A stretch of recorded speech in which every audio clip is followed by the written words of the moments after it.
Sugar Mrs. Meyers, and I am so excited today to introduce you to my friend, Mr. Lindsey.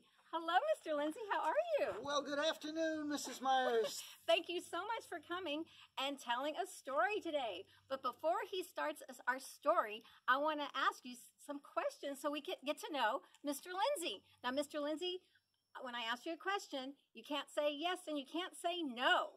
Okay. All right. So the first question to get to know Mr. Lindsey, my friend, is, do you have any pets?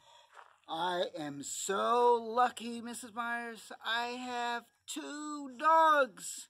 One is an old dog by the name of Maggie, and she has orange spots and white fur, and she's 11 years old. Wow.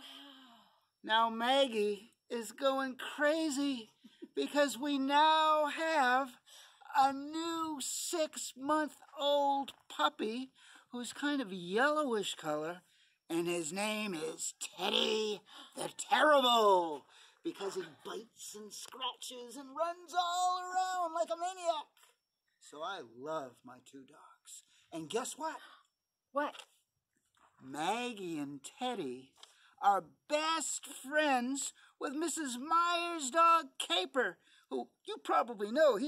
She's a big black dog, and Teddy comes over and they run and they jump and they pull and they have a really fun time. Oh, they sure do. I tell you, when those 3 get together, it is so much fun. All right, to get to know Mr. Lindsey a little bit more, Mr. Lindsey, do you have a favorite storybook? Oh, thank you for asking, Mrs. Meyers. I do. And that's why I'm here today. My most favorite story in the whole world is Caps for Sale. And that's the story I'm going to tell today. But you gotta listen, because when I tell the story, I leave something out. And we'll see if you students and Mrs. Meyers can guess what that is.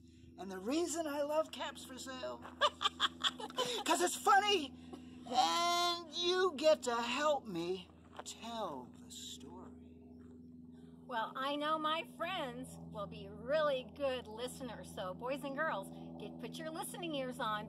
So when Mr. Lindsey tells that story, you can really listen good. And one more question to get to know my friend, Mr. Lindsey, is, do you have a favorite cap? I am so happy you asked me that, Mrs. Meyers, because guess what? This is my most favorite cap in the whole universe. Now, a cap is kind of like a hat. And why do I love this cap? Because it's just like the cap the man tells in the story. And you can see him holding it right there. So stay tuned and see what happens to my special cap. So, are you ready to be good listeners? And here the title is Caps for Sale by Esther Slobodkina. And here we go. Once upon a time, there was a man who was a peddler. Now, a peddler is somebody who sells things. And this man sold caps. But he didn't sell them in a store. And he didn't wear them on his back in a pack. No way! He wore the caps on his head. And first of all, he had his own checkered cap. And then he had a pile of blue caps. And on top of that, a pile of gray caps. And on top of that, a pile of white caps. And then on the very, very top, a pile of red caps. And every day, the man would walk around the town and he'd go, Caps! Caps for sale! 50 cents a cap! People would come up to him and say, I'd like a blue cap. Well, here's a blue cap for you. That's 50 cents, thank you. Could I have a gray cap? Oh, yes, I love gray caps. Here's a gray cap. 50 cents, please. How about you? Well, I'd like a red cap to go with my dress. Well, here's a red cap. 50 cents, please. And every day, the man would walk around the town. Caps! Caps for sale! 50 cents a cap! And people would buy them because they thought they were beautiful and cheap. Until one day, nobody would buy a cap. And he walked here and he walked there, and nobody wanted a cap. And it was lunchtime, and the man was very, very hungry. And when he reached into his pocket, he didn't have any money. I know what I'll do, said the peddler. I'll go for a walk and rest, and then I'll come back and try again later. So the man walked and walked. He was really tired. And he saw this red chair underneath this beautiful palo verde tree.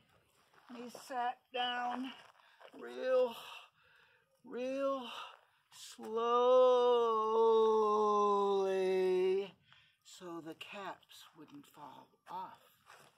And he sat in the chair and he checked his checkered cap, then the pile of blue caps, then the pile of gray caps, then the pile of white caps, and on the very top, the red caps. And the man closed his eyes and fell asleep.